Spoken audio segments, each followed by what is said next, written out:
L'eczéma est une affection cutanée inflammatoire très courante qui touche des millions de personnes. Découvrons ensemble ce qu'est l'eczéma et ses principales formes cliniques.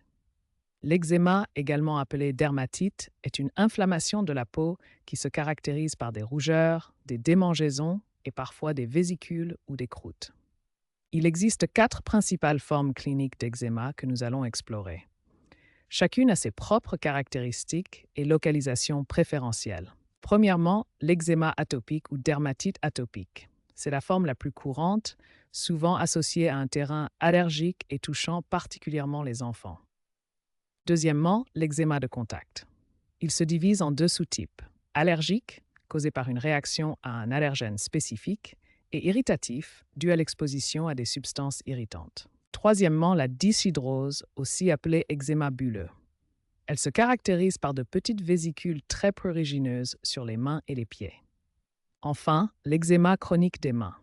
Cette forme persistante affecte spécifiquement les mains et peut être particulièrement invalidante dans la vie quotidienne. En France, l'eczéma atopique touche 4 millions de personnes, dont 2,5 millions d'adultes. Ces chiffres montrent l'ampleur de cette affection dans notre pays. Observons maintenant quelques exemples visuels de ces différentes formes d'eczéma pour mieux comprendre leurs manifestations cliniques. Voici une comparaison entre une peau normale et une peau affectée par la dermatite. On observe une altération de la barrière cutanée avec inflammation et pénétration d'allergènes. Chez le nourrisson, l'eczéma atopique se manifeste souvent par des plaques rouges sur les joues, comme on peut le voir sur cette image. La dyshydrose se caractérise par de petites vésicules remplies de liquide très prurigineuses, principalement sur les paumes et les doigts.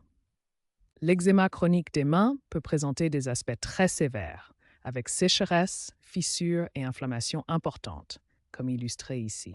Maintenant que nous avons défini l'eczéma et ses principales formes cliniques, nous allons approfondir chacune d'entre elles dans les sections suivantes. L'eczéma atopique, également appelé dermatite atopique, est la forme la plus fréquente d'eczéma. Explorons ses caractéristiques principales et comment le diagnostiquer. L'eczéma atopique est une maladie inflammatoire chronique de la peau. Il est important de comprendre qu'elle n'est pas contagieuse et qu'elle affecte des millions de personnes dans le monde. La dermatite atopique se caractérise par une inflammation chronique de la peau qui évolue par poussée. Elle n'est absolument pas contagieuse et est souvent associée à ce qu'on appelle un terrain atopique. Le terrain atopique désigne une prédisposition génétique aux allergies. Les personnes atopiques ont tendance à développer plusieurs conditions allergiques. Le terrain atopique se manifeste par une triade classique: l'asthme, la rhinite allergique et l'eczéma atopique. Ces 3 conditions sont souvent associées chez la même personne ou dans la même famille. Passons maintenant aux critères diagnostiques de l'eczéma atopique. Le diagnostic repose sur 3 éléments principaux. Les 3 critères diagnostiques essentiels sont le prurit, c'est-à-dire les démangeaisons, la morphologie des lésions et leur topographie selon l'âge du patient. La topographie des lésions varie selon l'âge. Chez les nourrissons, l'eczéma touche principalement le visage et les zones convexes. Chez l'adulte, il affecte plutôt les plis de flexion. Le prurit ou démangeaison est un symptôme central de l'eczéma atopique. Il crée un cercle vicieux appelé le cycle démangeaison-grattage. Ce cycle commence par la démangeaison qui pousse au grattage. Le grattage endommage la peau, permettant la pénétration d'allergènes et créant plus d'irritation, ce qui augmente encore les démangeaisons. Plusieurs facteurs peuvent déclencher ou aggraver l'eczéma atopique. Identifions les principaux déclencheurs. Les principaux facteurs déclenchants incluent le stress, les allergènes, la transpiration, les irritants, la peau sèche, les infections, les hormones et les changements météorologiques. Chaque patient peut avoir ses propres déclencheurs spécifiques. Il est important de distinguer l'eczéma atopique d'autres affections cutanées qui peuvent lui ressembler. Examinons les principaux diagnostics différentiels. Le tableau comparatif montre les différences entre l'eczéma et le psoriasis. D'autres diagnostics différentiels incluent la gale, les mycoses cutanées et la dermatite séboréique. Chacun a ses caractéristiques spécifiques. Chaque affection a ses signes distinctifs. Le psoriasis présente des plaques bien délimitées avec des squames argentés, La gale provoque un prurit nocturne intense, les mycoses ont une bordure active et la dermatite séboréique touche les zones riches en glandes sébacées. En résumé, l'eczéma atopique est une maladie inflammatoire chronique non contagieuse, souvent associée au terrain atopique. Son diagnostic repose sur le prurit, la morphologie et la topographie des lésions. La reconnaissance des facteurs déclenchants et des diagnostics différentiels est essentielle pour une prise en charge optimale. L'eczéma de contact se divise en deux types principaux, l'eczéma allergique et l'eczéma irritatif. Bien qu'ils puissent sembler similaires, leurs mécanismes et leurs causes sont très différents. L'eczéma de contact est une inflammation de la peau qui survient lorsque celle-ci entre en contact avec certaines substances. Cette réaction endommage la barrière cutanée naturelle. L'eczéma de contact allergique est une réaction immunitaire. Le système immunitaire reconnaît une substance comme dangereuse et déclenche une inflammation. Cette réaction nécessite une sensibilisation préalable. Les allergènes les plus courants incluent le nickel présent dans les bijoux, le chrome du cuir, les parfums, les conservateurs cosmétiques et certaines plantes comme le lierre. Voici un exemple d'eczéma de contact allergique sur une main. Notez les zones rouges et irritées avec des petites vésicules caractéristiques de cette réaction allergique. L'eczéma de contact irritatif, lui, ne fait pas intervenir le système immunitaire. Il résulte d'une agression directe et répétée de la peau par des substances irritantes qui endommagent la barrière cutanée. Les irritants courants comprennent les détergents, les solvants, les acides, les bases, l'eau en contact prolongé et les produits de nettoyage agressifs. Comparons maintenant ces deux types d'eczéma de contact. L'eczéma allergique nécessite une sensibilisation préalable et fait intervenir le système immunitaire, tandis que l'eczéma irritatif peut survenir dès le premier contact. Cette image montre la différence au niveau cellulaire. Dans l'eczéma, les cellules de la peau sont moins bien liées entre elles, permettant aux substances irritantes et aux allergènes de pénétrer plus facilement. L'identification de la cause exacte est cruciale pour éviter de futurs épisodes. Pour l'eczéma allergique, il faut éviter complètement l'allergène. Pour l'eczéma irritatif, il faut limiter l'exposition et protéger la peau. Nous allons maintenant explorer deux formes particulières d'eczéma, la dyshydrose et l'eczéma chronique des mains, qui présentent des caractéristiques spécifiques importantes à connaître. La dyshydrose, également appelée eczéma bulleux, est une affection cutanée particulière caractérisée par l'apparition de petites vésicules remplies de liquide. Ces vésicules apparaissent principalement sur les mains et les pieds. L'eczéma chronique des mains, ou SCM, est défini comme un eczéma des mains qui dure plus de 3 mois ou qui récidive au moins 2 fois par an. Cette forme d'eczéma peut présenter différents degrés de sévérité. L'enquête nationale française Chemin a permis d'identifier les pratiques actuelles dans le diagnostic, l'évaluation de la sévérité et le traitement de l'eczéma chronique des mains. Cette étude révèle que le bilan allergologique est quasi systématique lorsque les symptômes apparaissent en milieu professionnel et s'améliorent pendant les congés. Un aspect important de ces eczémas des mains est le cycle démangeaison-grattage. Ce mécanisme d'auto-entretien commence par des démangeaisons qui poussent au grattage, créant des lésions cutanées qui facilitent la pénétration d'allergènes, provoquant plus d'irritation et donc plus de démangeaisons. En résumé, la dyshydrose et l'eczéma chronique des mains sont deux formes particulières d'eczéma nécessitant une approche diagnostique et thérapeutique spécifique, notamment dans le contexte professionnel où l'identification des facteurs déclenchants est cruciale. La corticothérapie topique représente le traitement de première ligne de l'eczéma. Ces médicaments anti-inflammatoires puissants permettent de contrôler efficacement les poussées inflammatoires. Nous allons examiner les principaux corticoïdes topiques utilisés en dermatologie, leurs modalités d'application et la gestion des craintes liées à leur utilisation. Les 3 principaux corticoïdes topiques utilisés sont le Dermoval et le Diprozone, qui sont des corticoïdes forts à base de bêta-méthasone, et le Locoïde, un corticoïde modéré à base d'hydrocortisone. Les corticoïdes topiques doivent être appliqués une seule fois par jour. On utilise des corticoïdes forts comme le Dermoval ou Diprozone pour le corps et des corticoïdes modérés comme le Locoïde pour le visage, zone plus sensible. Le traitement doit être poursuivi jusqu'à la disparition complète des plaques d'eczéma. L'application se fait une fois par jour et l'arrêt peut être progressif pour éviter les rechutes. La corticophobie ou peur excessive des corticoïdes doit être abordée dès la première consultation. Il est essentiel d'informer le patient, d'expliquer le rapport bénéfice-risque et de rassurer sur la sécurité d'emploi de ces traitements. L'algorithme de traitement guide la prise en charge selon la sévérité de l'eczéma. Une réévaluation régulière toutes les 4 à 8 semaines permet d'adapter le traitement et d'optimiser les résultats thérapeutiques.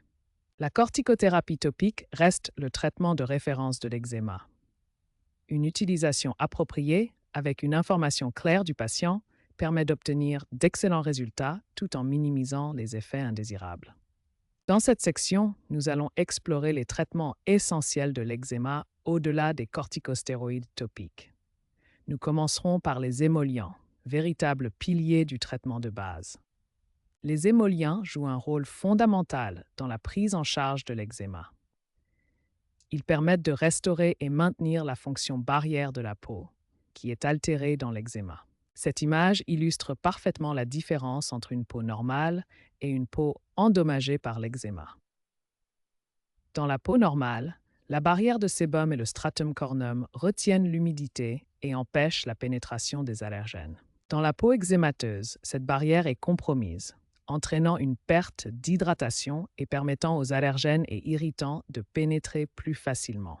C'est là qu'interviennent les émollients. Il est essentiel d'appliquer les émollients de manière régulière et en quantité suffisante. Voyons maintenant les recommandations pratiques d'application. Cette infographie montre les quantités recommandées d'émollients pour chaque partie du corps. L'application doit être généreuse et répétée plusieurs fois par jour. Les émollients doivent être appliqués au minimum 2 fois par jour et idéalement après chaque douche ou bain.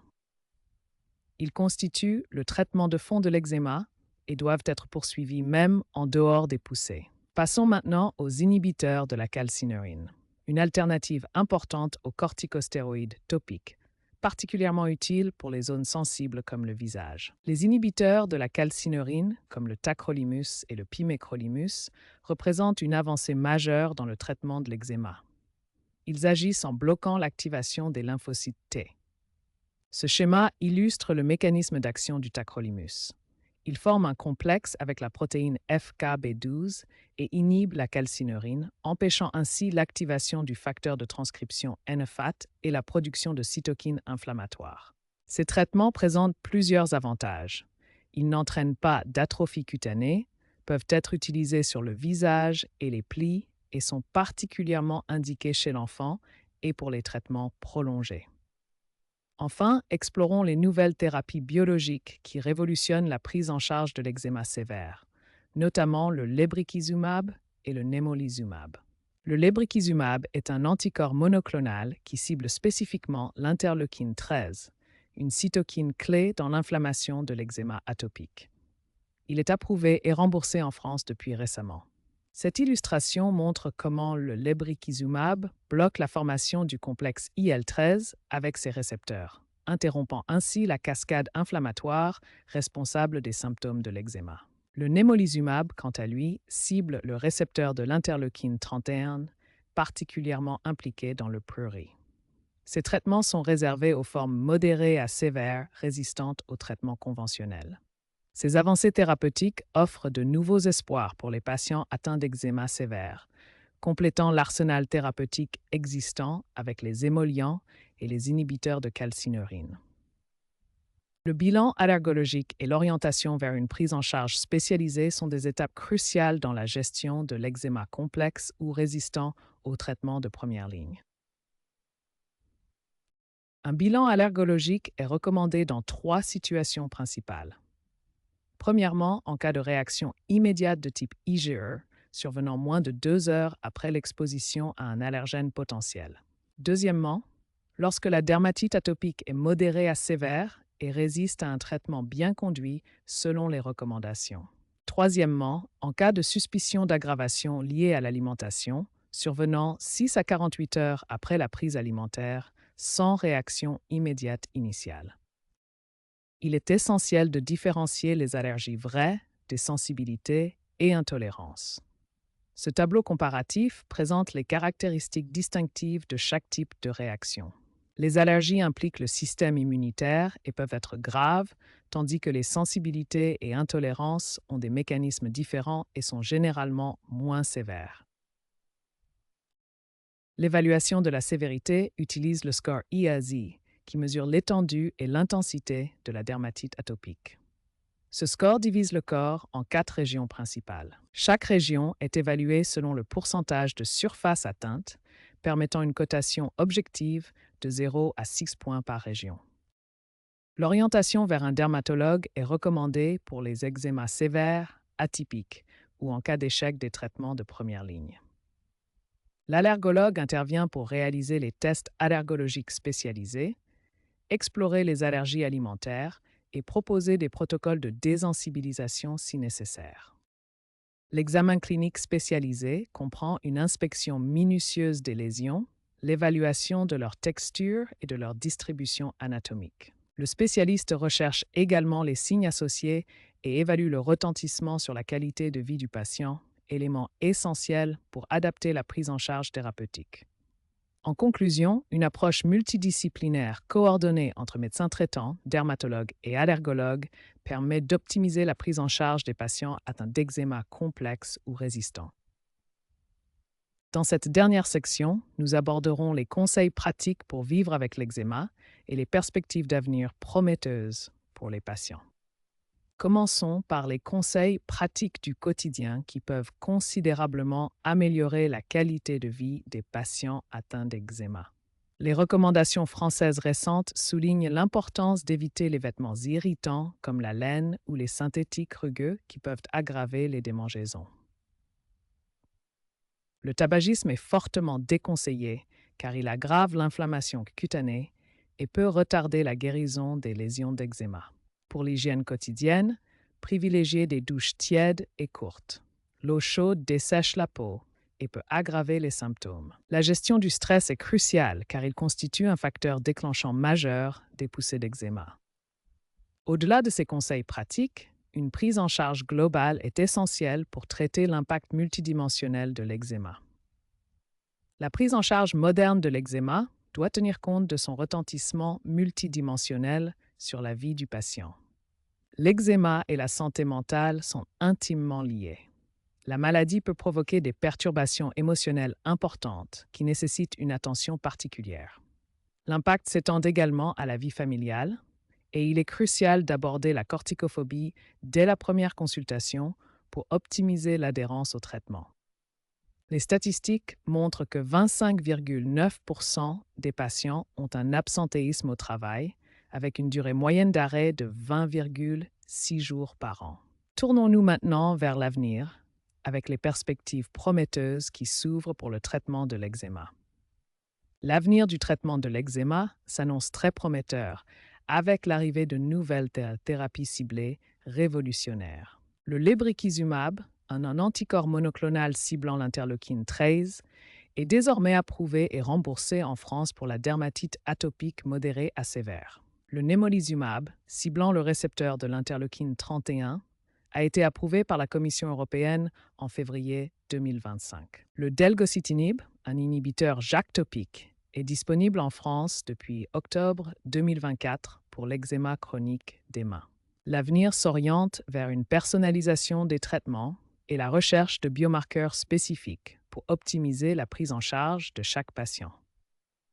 En conclusion, l'eczéma n'est plus une fatalité. Avec les nouveaux traitements et une prise en charge globale, les patients peuvent espérer une amélioration significative de leur qualité de vie. Grâce aux avancées scientifiques et à une meilleure compréhension de la pathogénèse de l'eczéma, nous entrons dans une nouvelle ère thérapeutique pleine d'espoir pour tous les patients.